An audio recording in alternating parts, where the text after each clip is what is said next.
we're going to take a little break from the God aspect of these deliberations and instead focus in on this metaphor, the construction of metaphor, how metaphor functions, kind of the epistemological gears and cogs of metaphor.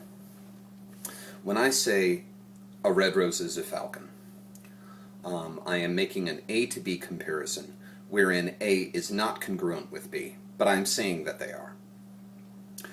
I'm saying something that is not true in one aspect of evaluation. I'm saying something that is not true, but I am relying on my listener recognizing that it is not true in order to understand the conveyed message. That we use metaphor as frequently as we do, whether direct metaphor or indirect metaphor, and most of what we've been talking about falls under the heading of indirect metaphor, but that we use it as frequently as we do is indicative of a reliance on and a presumed mutuality of a very, very sophisticated facility with truth claims. When I try to convey a message metaphorically, I am relying on you, the listener, being aware that, one, a red rose is not a falcon, two, that it is not my intent that you think that they are equivalent, and three, that there is another message, that the truth claim in my statement lies elsewhere, lies outside of the domain of literal equivalency of the proposed terms. What I find interesting about this is that this applies to how we communicate even binary truth claims. Even when we are drilling something down to as simple, as rudimentary as a true or false, period. True or false. The devices that we use to communicate this message, the devices that we use to communicate something like A equals A, are quite a bit more sophisticated than the claims themselves, quite a bit more sophisticated than the message. And this is kind of by way of matter of course, because much of philosophy falls under the header of observational description, where we're not necessarily trying to change what we're observing, we're just trying to describe it accurately. Descriptions of the human condition aren't necessarily oriented towards changing the human condition, apart from an awareness of the human condition and thus enabling a person to perhaps make more informed decisions about their own interactions, their conscious interactions with their own existence. But in such an example, the primary goal is to illustrate, not to deviate, not to reinvent, not to transform. So it should be no surprise at all that much of our description of the way that we think, the way that we interact, would be quite a bit simpler than, and rely on, fall under epistemological structural categories, quite a bit simpler than the devices that we use to actually convey these messages. And this is where we're starting to get toward some ideas that possibly have some direct application.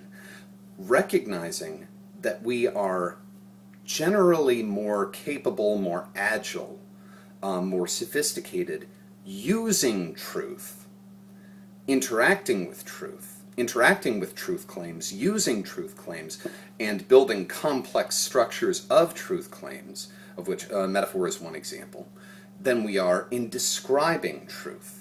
Truth claims.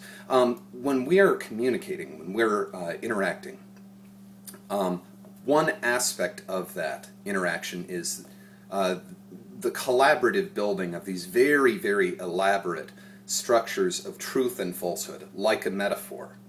Like metaphors are this false equivalency claim, reliance on recognition of that false equivalency claim, and mutual recognition that the truth claim is somewhere else, that it lies outside of the domain of the equivalency, and relies upon the truth claim, access to the truth claim relies upon recognition of that falsehood.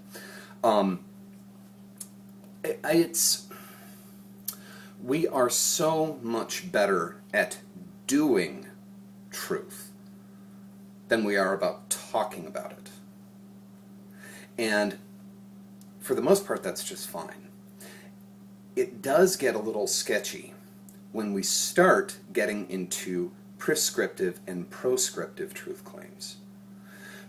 When we start talking about oughts, when we start talking about how people should act, what people ought to do, how things ought to be, and bearing in mind that most of the time that we are communicating, we are expressing some level of ought, even if it is unconscious. Just the way that we model use of language, that as we are speaking, we are also to some degree indicating our preferences regarding the general way, the general pacing, and the general structure of spoken communication. But when we're very directly doing oughts, we are all but invariably doing so proposing truth structures, true-false structures that are far, far simpler than the mechanisms that we're using to convey them. And that's where we get into a little bit of trouble. There's an inherent falseness in that. There's an inherent falseness in advocating for a given course of action built upon truth structures that are simpler than the mechanisms by which we're conveying it and the mechanisms that we are relying on our listeners having access to and being able to engage our spoken material through, when those are quite a bit more sophisticated than what we're actually communicating.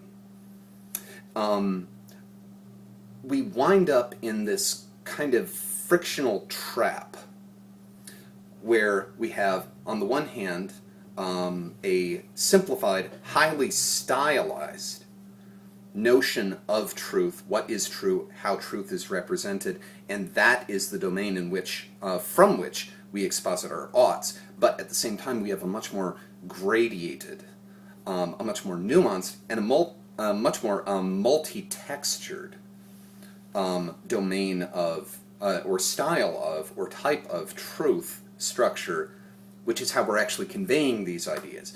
The ought, how one ought to live, and the life in which that truth is communicated, through which that truth is communicated, through which that, and to which that communication would hopefully be received, are qualitatively out of sync. Always qualitatively out of sync.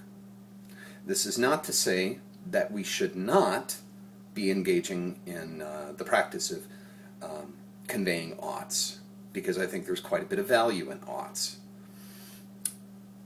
But when we are so doing, we need to be careful to recognize, to be aware that we are doing so with